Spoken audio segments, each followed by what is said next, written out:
Another person that Jesus appeared to after his resurrection was the Apostle Paul.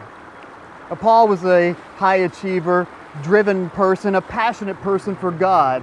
And he was convinced that this Jesus was a false Messiah. He didn't believe that he was the Son of God. And so he went around persecuting Christians, persecuting the church, dragging them into the jail, and even watching over Christians getting stoned to death. But one day, as Paul was on the road to Damascus, there to arrest certain Christians, Jesus appeared to him and struck him with a bright light. And he said, "Why are you persecuting me?" And Paul realized that Jesus was indeed the Messiah. And so Jesus told him to go into the city there, and he would be told what to do. And Ananias, a believer of God, baptized him into Christ. And Paul became an incredible teacher and proclaimer of the gospel. Next to Jesus, probably the greatest missionary that ever lived. And he never forgot the fact that at one time he was far away from Christ. And he called himself the chief of sinners. And Paul writes to the church in Corinth about the good news message, why it was so important to him and to the believers in that time. And Paul writes these words, which tell us a lot about the gospel.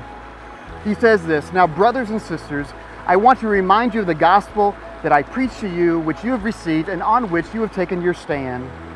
By this gospel you were saved, if you hold firmly to the word I preached to you. Otherwise you believed in vain. For what I received I passed on to you as of first importance, that Christ died for our sins according to the Scriptures, that he was buried, and that he was raised on the third day according to the Scriptures, that he appeared to Cephas, and then to the 12, and then after that he appeared to more than 500 of the brothers and sisters at the same time. And then he appeared to James, then to all the apostles, and last of all, he appeared to me." And then Paul goes on and begins to explain why the resurrection is good news. And there are several things about that. First of all, because Christ was raised from the dead, we have hope that we will be raised from the dead. This world is not the end. We have a life ahead of us. Secondly, in the resurrection, we will put on a new spiritual body that won't die and decay, that won't have cancer or diabetes or back pain or any of the problems that we deal with in this life. We see perhaps a glimpse of what this body will be like in the resurrection appearances, where Jesus sometimes is recognized by his disciples, sometimes he isn't. He's able to appear suddenly behind closed doors, and yet he's able to have a meal sitting down with his apostles. Whatever the resurrection body will be like, we know this, that we'll be like Jesus, which is a great thing. Third, we see that in the resurrection, we will also become like Christ in that we will become sinless. Yes, that's right. It's pretty amazing. But the Spirit that we receive in part at our baptism as a down payment for the future, God will use and fully infuse us. And we will, in fact, put sin behind us, just like Christ, our brother. And we will truly be the people that we want to be, pure and holy, following God with every ounce of our being.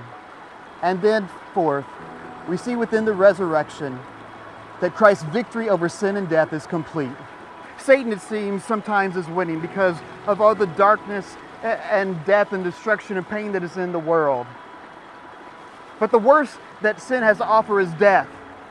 And Jesus conquered death through the resurrection. God raised him from the dead. And if God can conquer death, there is nothing that he cannot conquer through Jesus Christ. And the resurrection points to what God is going to do in the entire world, in which there is going to be a new heavens and a new earth.